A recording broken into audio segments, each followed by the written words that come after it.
Par fives should be scoring holes, but most amateur golfers lose strokes here. Let me show you one simple strategy shift that will help you save multiple shots around. Hi, my name's Justin Klambala, and I am the founder of BreakingBogeys.com, where we are transforming people's games to help them play the best golf of their life.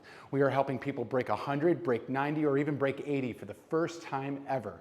If you haven't done so already, please head to BreakingBogeys.com and check out the transformations that we have done for so many of our students, and maybe something that we could do for you if you choose to work with us. Now let's dive right in. What is this idea that you can apply on the par fives that will help you play so much better golf? Now I have to quote my mentor, Jim McLean, who I worked for over 6 years, and this comes right out of his book, the 8-Step Swing Book, and it is a strategy that you can apply in your game, which is something that you can do particularly on the par fives. Now, when I've been out on the golf course with my students, one of the shots that tends to goof them up the most is the second shot on a par five.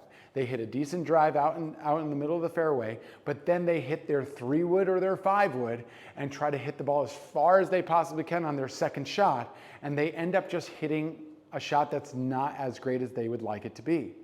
What's one of the reasons why they're hitting this shot so poorly? Because 3-woods and 5-woods are really difficult clubs to hit. They're the hardest clubs to hit in the bag. Now, if you are an extremely skilled golfer and you hit your shots pure all the time, maybe hitting 3-wood or 5-wood is a great strategy for you. However, if you're somebody who is struggling to hit that 3-wood or 5-wood for that second shot, I want you to try the divide by 2 theory, which I learned from Jim McLean. And what this is that when you hit your drive out on a par 5, you typically have a very long distance into the green, somewhere between 250 to 350 yards for that second shot to the green. So when you have that large number that you have to carry or have to go, it makes the most sense to use the club that will go the farthest. But instead of doing that, we're going to use the divide by 2 theory, And let's just say you're 300 yards from the green. We'll just take the average between there. Usually 250 to 350 is your second shot on a par 5 that you have. We'll just take the middle of that, and let's just say you have 300 yards. How do you apply the divide by 2 theory? So you have 300 yards to the green. Well, we're going to take 300 yards and divide by 2. And what is that? 150 yards. So if all I have to do to get this ball on the green in regulation is hit my drive down the middle and then hit 250-yard shots, well, that seems a lot easier. What an easier thing to do, because most of the time your 150-yard club is a club that's a lot easier to hit than your 3-wood or your 5-wood in your bag. So we just take that distance, however far we have into the green, and we divide by 2 and just hit 250-yard shots, and it puts you in such a better position.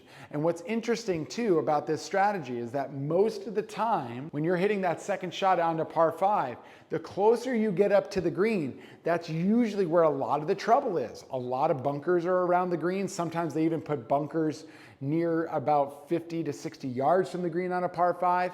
So if you're hitting a 150-yard shot, not only is that an easier club for you to hit, but also it's going to take a lot of that trouble that's around the green out of play.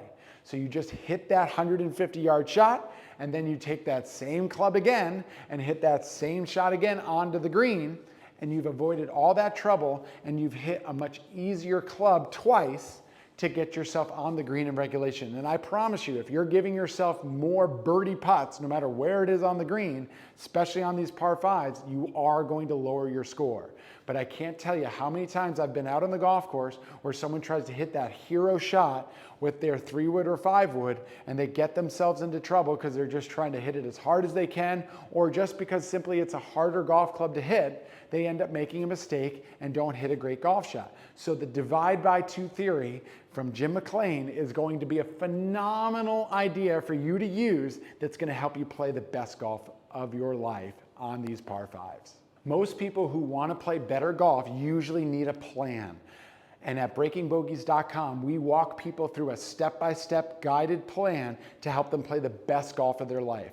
If you're looking to play the best golf of your life, either breaking 100 for the first time, breaking 90 for the first time, or even breaking 80 for the first time, head to breakingbogeys.com, get in touch with us, and we'd love to help you get started in the process of working with us to play the best golf of your life.